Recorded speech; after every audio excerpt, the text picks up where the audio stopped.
अध्याय 15 के 3 दृष्टांतों में हम विश्वास से भटकने वाले 4 प्रकार के लोगों का चित्र देखते हैं। एक खोई हुई भेड़, एक खोया हुआ छोटा पुत्र, एक खोया हुआ बड़ा पुत्र और एक खोया हुआ सिक्का।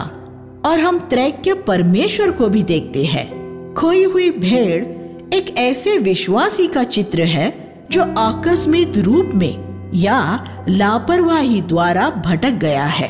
चरवाहा यीशु है, परमेश्वर का पुत्र। उड़ाऊ पुत्र ऐसे लोगों का चित्र है जो परमेश्वर और उसकी कलीसिया से विद्रोह करके भटक जाते हैं। इसमें पिता परमेश्वर का चित्र है। पहले मामले की तरह दूसरे में वह खोजने नहीं जाता जब तक पुत्र सुअरों के स्तर तक नहीं गिर जाता और स्वयं लौट कर नहीं आता, तब तक वह इंतजार करता है। बड़ा पुत्र ऐसे लोगों का चित्र है जो विधिवादी, स्वधार्मिकता और घमंड में खो जाते हैं। खोया हुआ सिक्का ढूंढने वाली स्त्री पवित्र आत्मा से भरी कलीसिया का चित्र है। वह दीपक जलाकर सारे घर में झाड़ू लगाती है। 15:8 और उस सिक्के को ध्यान से तब तक ढूंढती है जब तक उसे पा नहीं लेती। जब उसने सिक्का खो दिया था तब वह ऐसी लापरवाह कलीसिया की तरह थी जिसकी वजह से बहुत से लोग भटक गए थे। सिक्के का खो जाना। फिर उसने दीपक जलाया। वह पवित्र आत्मा से भर गई और ढूंढना शुरू किया और उसे भटके और खोए हुए विश्वासी मिल गए और वह उन्हें संगति मंडली में ले आई। ऐसे बहुत से विश्वासी हैं जिन्हें खोए हुए और भटके हुए विश्वासियों का कोई बोझ नहीं है। उनकी दिलचस्पी स्वयं उनमें ही है। ऐसे विश्वासी परमेश्वर पिता, परमेश्वर पुत्र और परमेश्वर पवित्र आत्मा से पूरी तरह से कटे हुए हैं। मैंने बहुत सालों तक जो एक प्रार्थना की है और अपनी मंडलियों के सभी प्राचीनों को भी ये प्रार्थना करने के लिए उत्साहित किया है, वह इस प्रकार है। प्रभु, इस पूरे क्षेत्र में अगर कोई ऐसा व्यक्ति है जो एक ईश्वरीय जीवन चाहता है तो कृपा करके उसे हमारे संपर्क में ले आ या हमें उसके संपर्क में ले जा।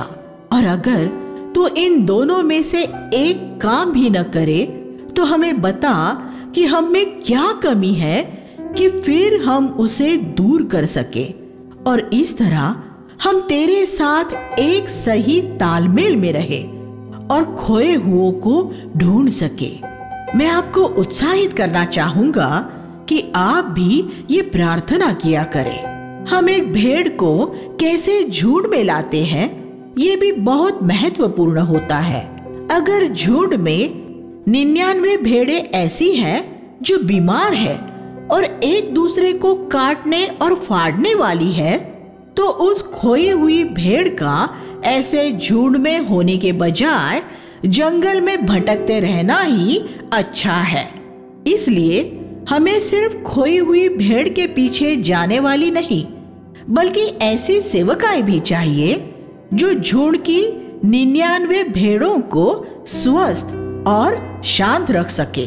यीशु ने कहा, मैं तुमसे कहता हूँ कि इसी प्रकार स्वर्ग में भी उन 99 धर्मियों की बजाय जिन्हें मन फिराने की जरूरत नहीं, मन फिराने वाले एक पापी के लिए ये वो खोई हुई भेड़ है, आनंद मनाया जाएगा।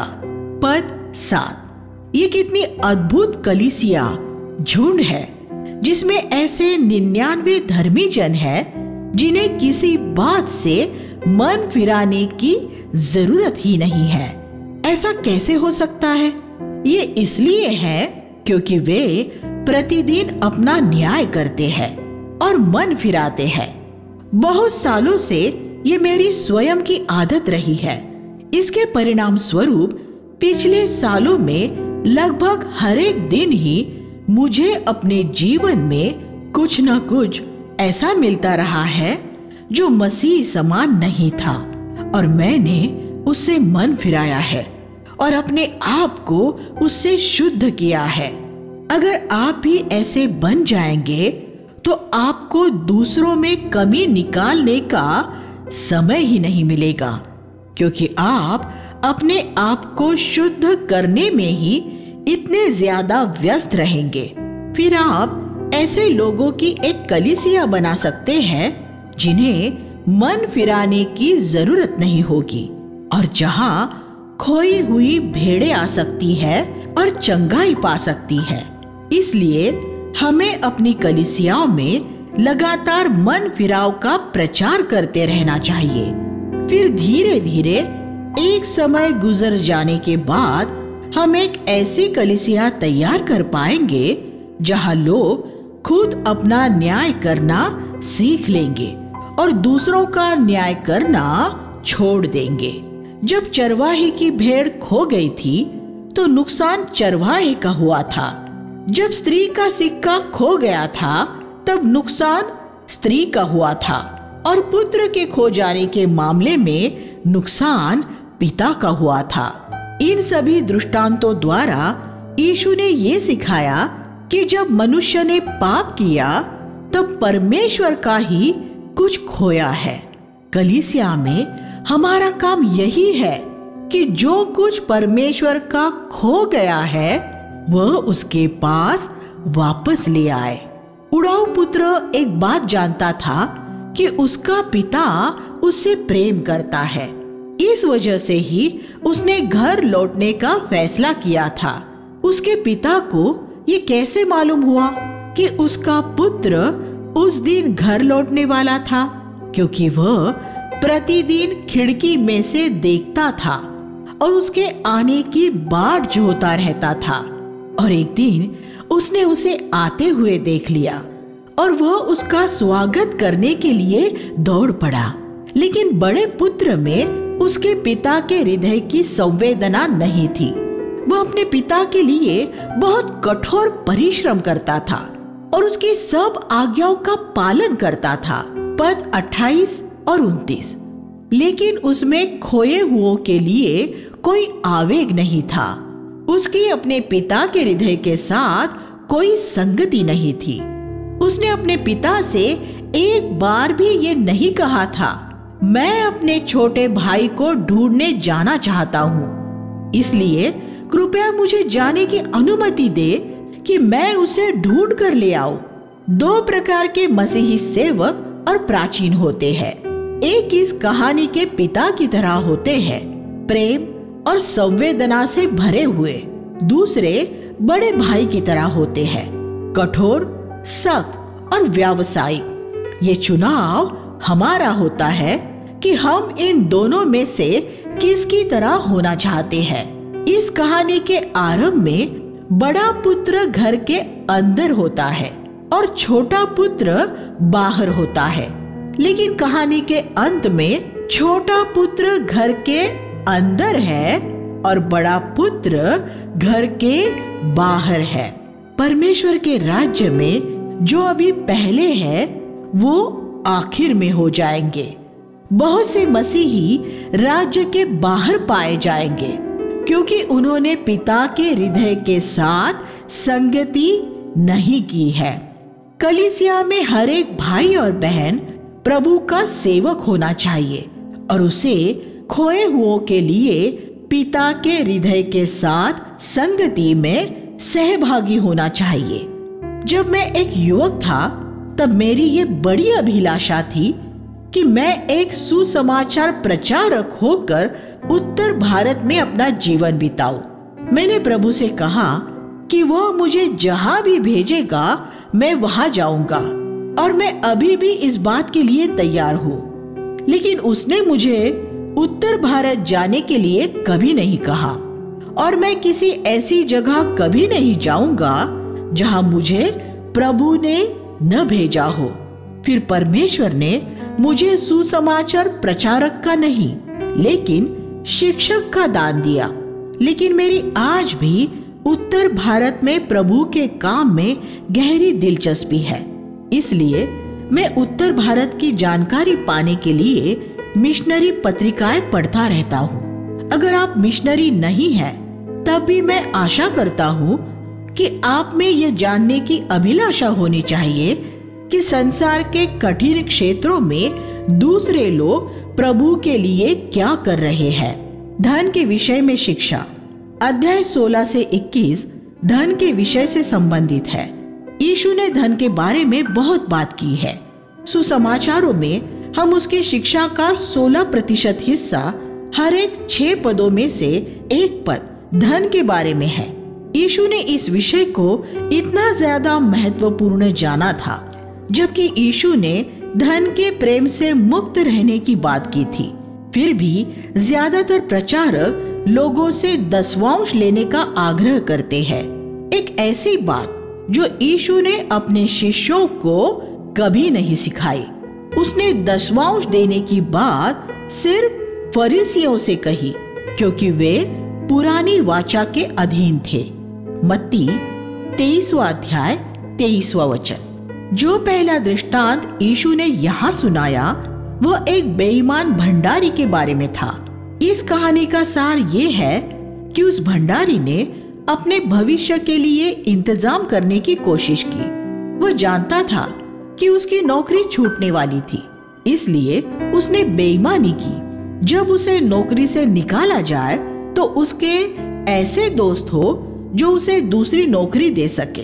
तब यीशु ने कहा, धन के द्वारा आनंद के लिए मित्र बना लो। उस भंडारी के लिए उसका भविष्य इस पृथ्वी पर ही था। हमारे लिए हमारा भविष्य अनंत में है। उसने अपने भविष्य की तैयारी उस शक्ति के द्वारा की जो उसे धन पर प्राप्त थी। हमें भी अपने धन का इस्तेमाल सुसमाचार प्रचार करने और आत्माएं बचाने द्वारा अनंत के लिए मित्र बनाने में खर्च करना चाहिए। फिर एक दिन स्वर्ग में लोग आकर आपसे मिलेंगे और कहेंगे, आपने अपना धन सुसमाचार प्रचार करने के लिए दिया था, उससे मेरा उद्धार हुआ और आज मैं यहाँ हूँ। 16:9। और फिर यीशु ने ये बहुत ही कठोर शब्द कहे, अगर तुम अधर्म के धन में विश्वास योग्य न रहे तो तुम्हें सच्चा धन कौन सौंपेगा। 16:11। सच्चा धन ईश्वरीय स्वभाव, पवित्र आत्मा का अभिषेक और परमेश्वर के वचन का प्रकाशन है। ऐसा क्यों है कि ज्यादातर विश्वासी अपनी बातचीत में मसीह समान नहीं बन पाते, या वे परमेश्वर के वचन के बारे में पवित्र आत्मा से कोई नया प्रकाशन नहीं पाते? इसलिए क्योंकि वे धन के मामले में विश्वास योग्य नहीं होते। यीशु ने फिर कहा कि एक सेवक 2 स्वामियों की सेवा नहीं कर सकता। तुम परमेश्वर और धन दोनों की सेवा नहीं कर सकते। 16:13। इसमें आपको एक चुनाव करना पड़ेगा। फरीसियों के मिशनरी कार्यक्रम थे, फिर भी वे धन के बड़े प्रेमी थे।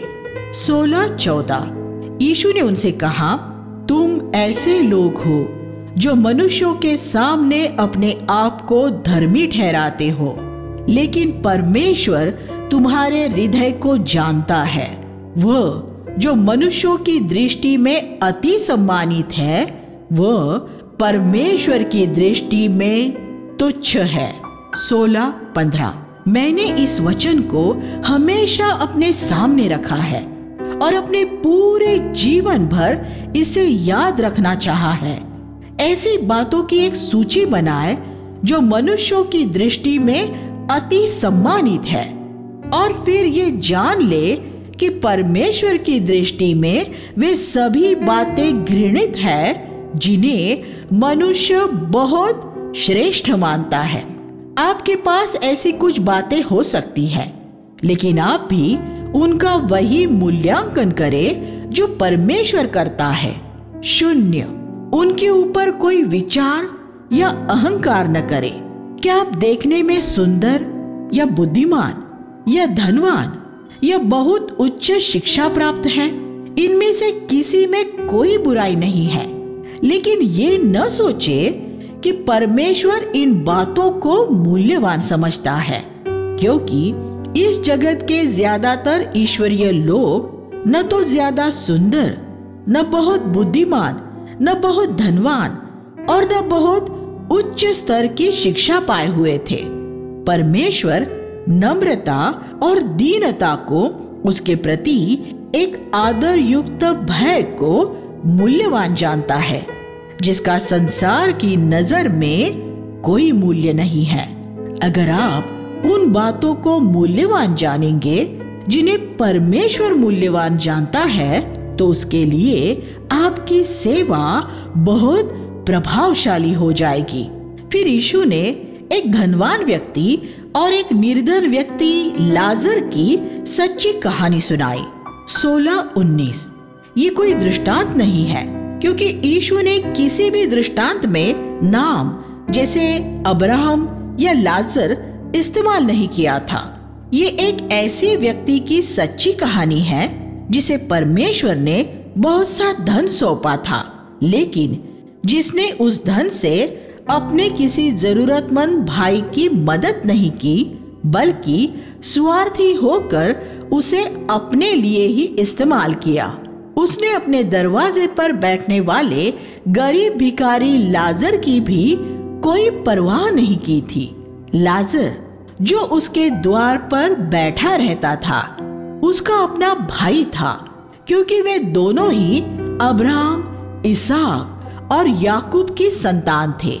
लेकिन उस धनवान ने लाजर की कोई देखभाल नहीं की थी। इससे यह साबित होता है कि उसका जीवित परमेश्वर में कोई विश्वास नहीं था। याकूब कहता है, हे मेरे भाइयों, अगर कोई कहे कि मैं विश्वास करता हूँ पर कर्म न करे तो इसे क्या फायदा? क्या ऐसा विश्वास उसका उद्धार कर सकता है?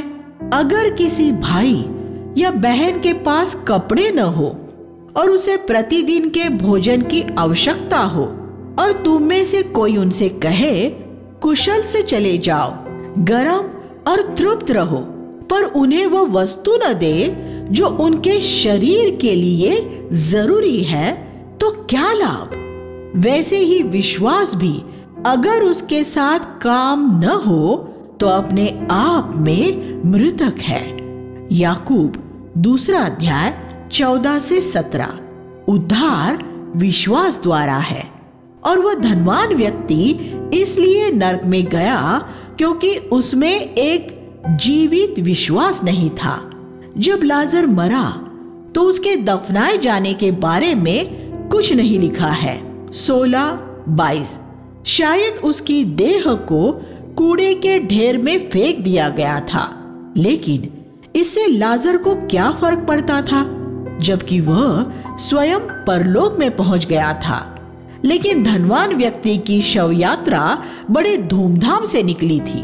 उसमें जरूर मुख्य याजक, जो एक आर्च बिशप के बराबर होता था, हाजिर रहा होगा।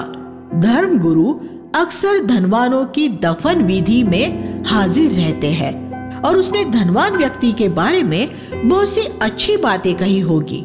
लेकिन जब उसकी दफन विधि हो रही थी तब वह धनवान अधोलोक में था। कुछ लोग सिर्फ इस वजह से एक मरे हुए धर्ममत में रहना चाहते हैं क्योंकि वे अपने लिए एक बड़ी सम्मान भरी दफन विधि या एक बड़े भव्य कलीसियाई भवन में एक शानदार विवाह का उत्सव चाहते हैं। धनवान व्यक्ति ये देख सकता था कि जिस लाजर को उसने तुच्छ जाना था, अब वह स्वर्ग में था। उस धनवान व्यक्ति का सारा धन और धर्म उसे वहां नहीं पहुंचा सका था। परमेश्वर ने संसार के निर्धनों को विश्वास में धनी होने के लिए चुना है। याकूब 2:5। अगर परमेश्वर ने आपको धन दिया है तो वो आपसे ये अपेक्षा करता है कि उससे आप दूसरों को आशीष दे। उस धनवान के अधोलोक में जाने का एक और कारण था। ये उसे नर्क में जाने के बाद पता चला कि उसने मन नहीं फिराया था। 16:30। और उसे ये पता चल गया था कि अगर लाजर स्वर्ग में है तो उसका कारण ये था कि उसने मन फिराया और विश्वास किया था। 17वां अध्याय 3 और 4 में यीशु ने दूसरों को क्षमा करने के महत्व के बारे में बताया, चाहे वे हमारे खिलाफ एक दिन में 7 बार भी अपराध क्यों न करें। 17:10 में उसने कहा कि अगर हम परमेश्वर की एक एक आज्ञा का भी पालन कर ले तब भी हमें अपने आप को निकम्मे दास ही मानना है, क्योंकि हमने सिर्फ वही किया है जो हमें करना चाहिए था। एक ऐसे जगत में जहां मसीही लोग भी थियोलॉजिकल डिग्रियां हासिल करने के पीछे पड़े हैं, ये एक अच्छी डिग्री है। यूएस अनवर्दी सर्वेंट, निकम्मा दास। अपने नाम के आगे इस डिग्री का उल्लेख करने में कितने लोगों को दिलचस्पी होगी, लेकिन ये मामूली डिग्री भी हमें कब मिलेगी? सिर्फ तब जब हमने प्रभु की हर एक आज्ञा का पालन कर लिया होगा। हम में से कुछ लोग ये सोचते हैं कि हम प्रभु के बड़े उपयोगी सेवक हैं, लेकिन हमने अपने प्रभु के शब्दों को गंभीरता से नहीं लिया है। सिर्फ इसलिए कि प्रभु ने हमें थोड़ा सा यहाँ और थोड़ा सा वहाँ आशीषित कर दिया है, तो हम ये समझने लगते हैं कि हम प्रभु के लिए बड़े उपयोगी और महत्वपूर्ण हो गए हैं। हमारे लिए अपने आप को धोखा देना कितना आसान होता है। हमारा सर्वश्रेष्ठ करने के बाद भी हम निकम्मे दास ही रहेंगे। हम जो भी हैं वो सिर्फ परमेश्वर की कृपा से ही है। 1 कुरिन्थियों 15:10। अपने आप को कभी बढ़ चढ़कर न आके और तब आप अपने जीवन में और बड़ी से बड़ी बातों के लिए परमेश्वर से कृपा पाते रहेंगे। 17वां अध्याय 12 से 29 में हम ऐसे 10 कोढ़ियों के बारे में पढ़ते हैं जिन्होंने ऊंचे स्वर से प्रभु को पुकार कर उन्हें चंगा करने के लिए कहा और वे सभी चंगे हो गए।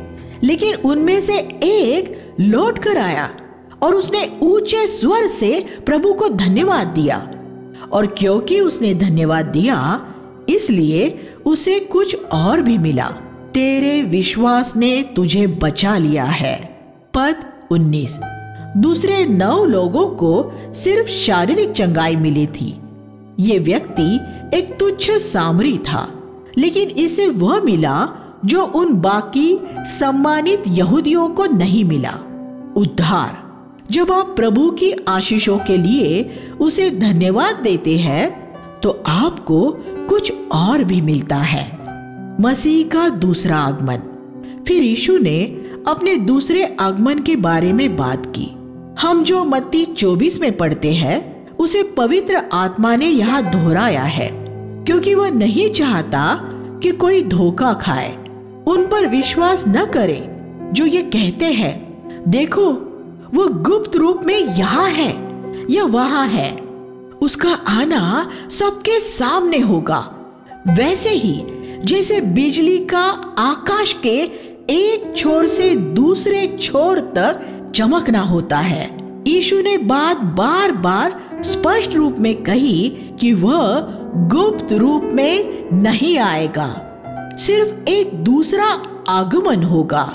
उसके आने से पहले होने वाले महाक्लेश में सारे विश्वासी पृथ्वी पर ही होंगे, क्योंकि प्रभु अपने सबसे श्रेष्ठ योद्धाओं को ऐसे समय में पृथ्वी पर से नहीं ले लेगा जबकि उनकी साक्षी की उसे पृथ्वी पर सबसे ज्यादा जरूरत होगी। मसीही विरोधी के राज में इसमें कोई संदेह नहीं कि हमें पीड़ा सहनी होगी।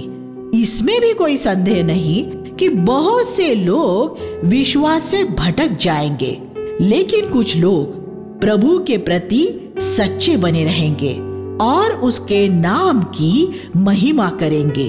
इसलिए जब लोग ये प्रचार करें, यहाँ देखो या वहां देखो, पद 23, तो प्रभु ने ये कहा कि उनका विश्वास न करना। इसलिए मैं उनका विश्वास नहीं करता।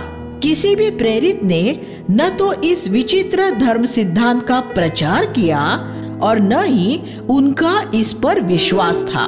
और पेंतेकुस्त के दिन से लेकर 18 शताब्दियों तक किसी ने भी इसका प्रचार नहीं किया था। गुप्त रूप में आकाश में उठा लिए जाने की ये शिक्षा 1800 के मध्य भाग में इंग्लैंड में से शुरू हुई थी और अब इसकी गूंज पूरे जगत में सुनाई देती रहती है। मुझे इसमें कोई हैरानी नहीं होती कि ये धर्म सिद्धांत एक ऐसे देश इंग्लैंड में सुख सुविधा के प्रेमी मसीहों द्वारा तैयार किया गया था, जिन्होंने सदियों तक किसी तरह का कोई सताव नहीं सहा था। और अंततः जब प्रभु आएगा तो थोड़े लोग आकाश में उससे मिलेंगे और पृथ्वी पर उसका स्वागत करेंगे। बहुत से लोग पीछे छूट जाएंगे। 2 लोग बिस्तर में होंगे, अवश्य ही पति और पत्नी। एक को ले लिया जाएगा, दूसरा छूट जाएगा। 17:34। 2 लोग एक ही स्थान में काम कर रहे होंगे, लेकिन एक को ले लिया जाएगा और दूसरे को छोड़ दिया जाएगा। पद 35। इसलिए प्रभु ने कहा कि हम हर समय तैयार रहे। जैसे अगर आप अपने घर की छत पर हैं, तो आपको नीचे नहीं जाना है। अगर आप खेत में हैं, तो आपको वापस नहीं जाना है।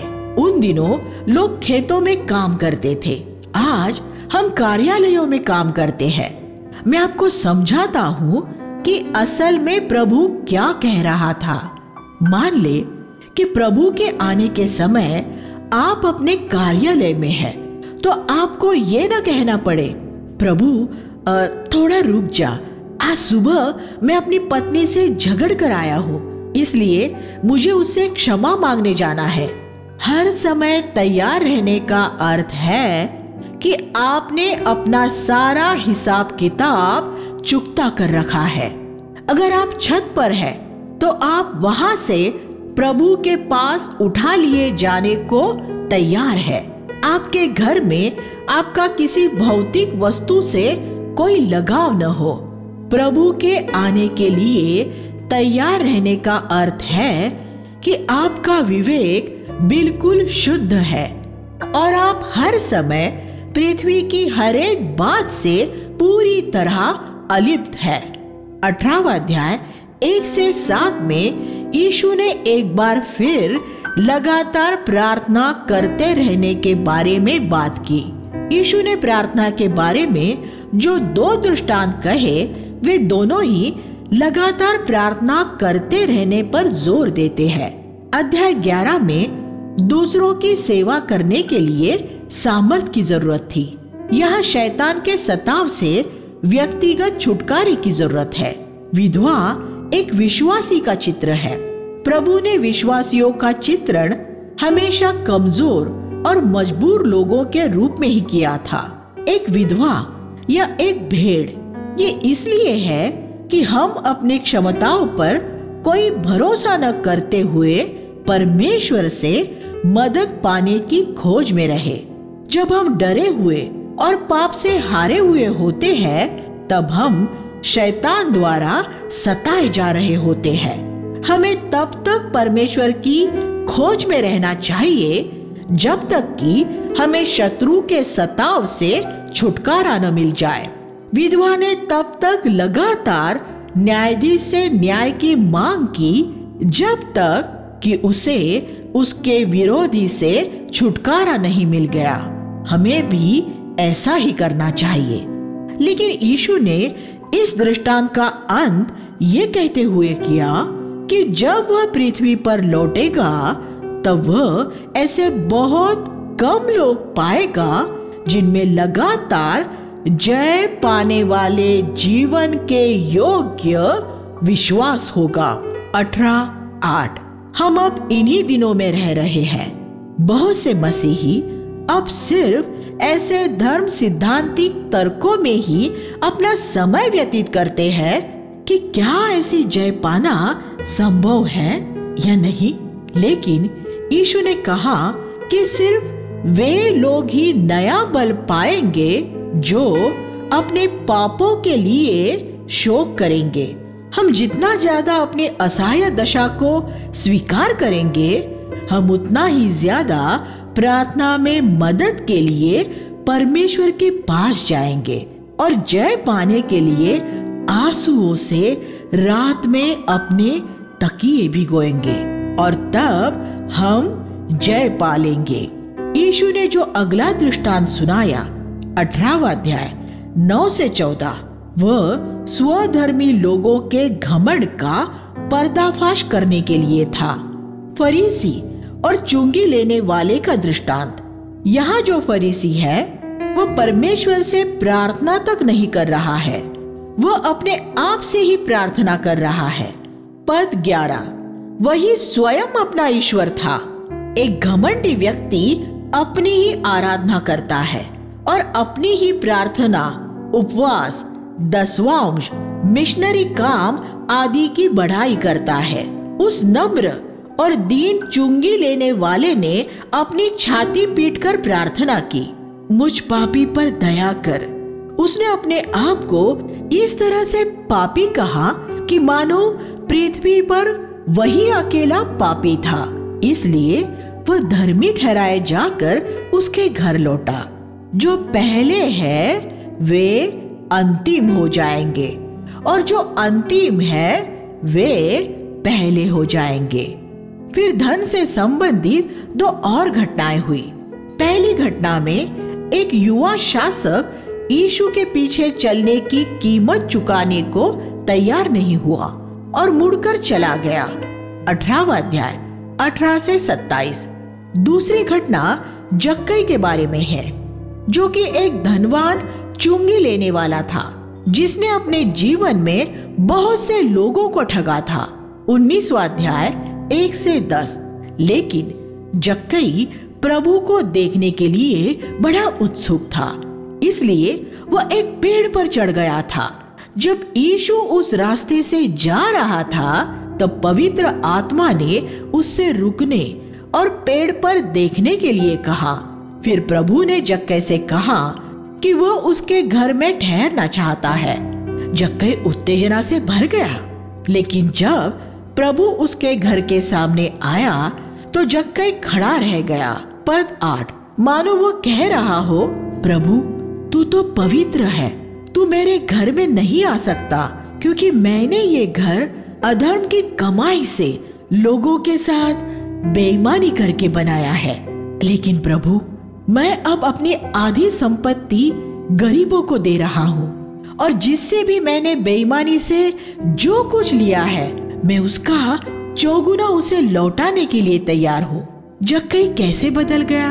यीशु ने तो वहाँ धार्मिकता के बारे में कोई प्रचार नहीं किया था। ये यीशु में से निकलने वाली ज्योति थी जिसने जक्कई को उसके पाप के लिए उसे दोषी ठहराया था।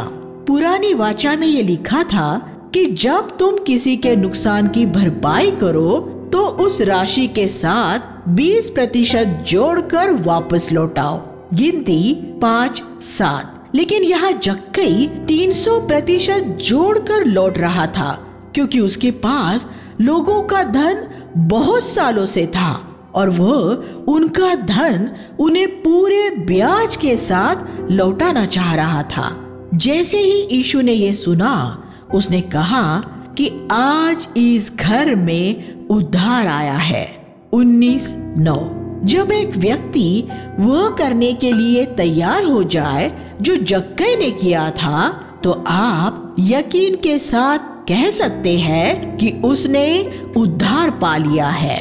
19वां अध्याय 11 से 20 में हम धन से जुड़ा एक और दृष्टांत पढ़ते हैं। एक कुलीन पुरुष ने जो दूर देश की यात्रा पर जा रहा था, अपने 10 दासों को बुलाया और उसने उनमें से हर एक को कुछ धन दिया और उनसे कहा कि जब तक वह लौटे वे उस धन से व्यापार करें। एक दास उस धन के प्रति इतना विश्वास योग्य था कि उसने अपने एक मोहर से ऐसा व्यापार किया कि उसने उससे 10 मोहरे कमा लिए। एक दूसरे दास ने 5 मोहरे कमाए, लेकिन एक दास ने अपना मोहर एक रुमाल में लपेटकर जमीन में दबा दिया और अपने मालिक के लौटने पर उसने उसे वैसा ही निकालकर लौटा दिया। उसने कोई पाप नहीं किया, उसने सिर्फ अपना एक पूरा जीवन बर्बाद कर दिया। मत्ती 25 के दृष्टांत में जो धनराशि दी गई थी वह अलग अलग थी। वह दृष्टांत दान वरदानों के बारे में था। एक प्रेरित हो सकता है, एक माँ हो सकती है। एक प्रेरित के पास एक माँ से ज्यादा यात्राएं करने और सेवा करने के अवसर होते हैं। इसलिए परमेश्वर एक प्रेरित से ज्यादा अपेक्षा करता है। लेकिन जो दृष्टांत यहाँ दिया गया है, हर एक व्यक्ति की दी गई राशि एक ही है। ये 2 बातों की ओर संकेत करता है। सबसे पहले हमारा समय।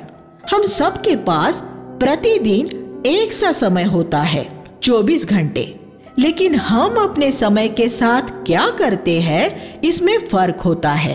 कुछ लोग अपना समय एक लाभदायक रूप में वचन का अध्ययन करने में बिताते हैं, जबकि दूसरे उसे व्यर्थ बातें करने में नष्ट कर देते हैं। दूसरी ओर ये हमारे शरीर के बारे में है। हम सब की एक ही देह है और हम सभी अपनी लालसाओं द्वारा एक ही तरह से प्रलोभित होते हैं। लेकिन उन प्रलोभनों के प्रति हमारा प्रत्युत्तर अलग होता है। कुछ लोग उनका सामना करते हैं और उन पर प्रबल होते हैं, जबकि कुछ लोग अपनी लालसाओं के वश में पड़कर पाप करते हैं। इसलिए एक भाई जो अपने समय और अपनी देह को परमेश्वर की महिमा के लिए इस्तेमाल करता है, वह 10 मोहरे कमाता है, जबकि दूसरा सिर्फ 5 कमाता है। 19:30 में हम यीशु को एक गधे के बच्चे पर सवार होकर यरूशलेम में प्रवेश करता हुआ पाते हैं। राजा घोड़ों पर सवारी करते हैं, लेकिन यीशु ने एक गधा चुना। ये उसने ये दिखाने के लिए किया कि जो कुछ इस संसार में बड़ा और महान है वह परमेश्वर की दृष्टि में तुच्छ है। पुरानी वाचा में परमेश्वर ने एक बार एक गधे के मुख से बात की थी, बिलाम से। ये एक उत्साहजनक बात है कि अगर हम एक गधे जैसे मूर्ख भी हो तो भी प्रभु को हमारी जरूरत होती है और वह अपने उद्देश्यों के लिए हमें इस्तेमाल करना चाहता है। उस दिन उस गधे को बहुत सा आदर मिला और जब परमेश्वर आपको इस्तेमाल करे तो ऐसे ही आपको भी आदर मिल सकता है। लेकिन अगर उस गधे ने ये कल्पना की होती कि लोग उसकी प्रशंसा कर रहे हैं तो ये उसकी बड़ी मूर्खता होगी। लोग प्रभु का सम्मान कर रहे थे। जैसे ही यीशु उस पर से उतरा, वह गधा फिर से वही गधा बन गया और फिर किसी ने उसे कोई आदर नहीं दिया। ये एक अच्छा पाठ है जिसे हमें अपने मनों में रखना चाहिए। जब लोग हमारी सराहना करते हैं तो असल में वे हम में मौजूद मसीह की सराहना करते हैं। 20-25 में प्रभु ने फिर से धन के बारे में बात की। जो कैसर का है वो कैसर को दो, जो परमेश्वर का है वो परमेश्वर को दो, जो जिसका है वो उसे दे दिया जाए। अध्याय 21 में हम प्रभु के दूसरे आगमन के बारे में पढ़ते हैं। बड़ा सताव होगा और हमारे रिश्तेदार भी हमारे साथ विश्वासघात करेंगे, लेकिन हमें डरने की कोई जरूरत नहीं है, क्योंकि प्रभु की अनुमति बिना कोई हमारे सिर के एक बाल को भी नहीं छू सकता। पद 18, अंतिम भोज और सूली पर चढ़ाया जाना। 20-24 में हम देखते हैं कि इतने सालों तक प्रभु का शब्द सुनने के बाद भी शिष्य आपस में ये चर्चा कर रहे थे कि उनमें सबसे बड़ा कौन था। प्रभु ने अपने शिष्य होने के लिए सिद्ध लोगों को नहीं चुना था और उसने बड़ी सौम्यता से उनकी गलतियों को सुधारा था। वो जानता था कि जब वे पवित्र आत्मा से भर जाएंगे तब वे बदल जाएंगे, और वे बदल गए थे। पवित्र आत्मा से भरे जाने के बाद उन्होंने कभी पद और प्रतिष्ठा पाने के लिए एक दूसरे से झगड़ा नहीं किया। 22:31 में यीशु ने पतरस को चेतावनी दी कि शैतान ने परमेश्वर से अनुमति मांग ली है कि वह उसे गेहूं की तरह फटक सके, और परमेश्वर ने उसे वह अनुमति दे दी है। ये बात हमें अय्यूब की कहानी याद दिलाती है। वहां भी अय्यूब को परखने से पहले शैतान को परमेश्वर से अनुमति लेनी पड़ी थी। परमेश्वर शैतान को कभी हमारे सहने से ज्यादा हमें परखने की अनुमति नहीं देगा।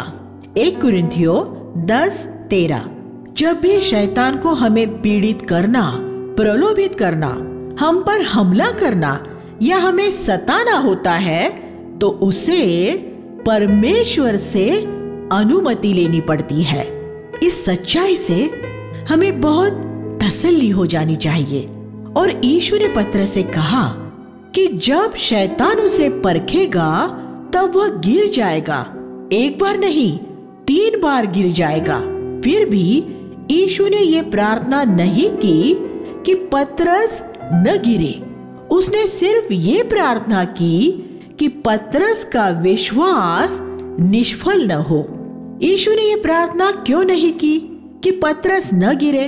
क्योंकि पतरस में इतना गर्व भरा था कि पाप में गिरने के अलावा उसके नम्र और दीन होने का दूसरा कोई तरीका नहीं था। हमारे गिरने पर और बार बार गिरने पर भी ऐसा होता है कि हमें ये समझ आता है कि हमारे शरीर में कुछ भी भला वास नहीं करता और हम अपने आप पाप पर जय नहीं पा सकते। जब हम अपने जीवन पूरी तरह बर्बाद कर लेते हैं और सबसे निचले स्तर पर पहुंच जाते हैं, शून्य स्तर पर, अपनी योग्यता में भरोसा होने की अंतिम सीमा पर, हमें तब भी अपना विश्वास नहीं खोना चाहिए। परमेश्वर तब भी हमें प्रेम करता है और वह हमें जय पाने वाला बनाएगा। निष्फलता परमेश्वर की योजना में किसी उद्देश्य को पूरा करने के लिए आती है। पतरस की निष्फलता और उसका फूट फूट कर रोना सब पिन्तेकुस्त की तैयारी के लिए था। अगर उस रात वह इतनी गहराई में पाप में न गिरा होता तो पिन्तेकुस्त के दिन वह एक गर्व से भरे व्यक्ति की तरह सब पापियों को एक नीची नजर से देखता, लेकिन एक टूटे हुए व्यक्ति की तरह उसने उन्हें अपने जैसे पापियों की तरह ही देखा।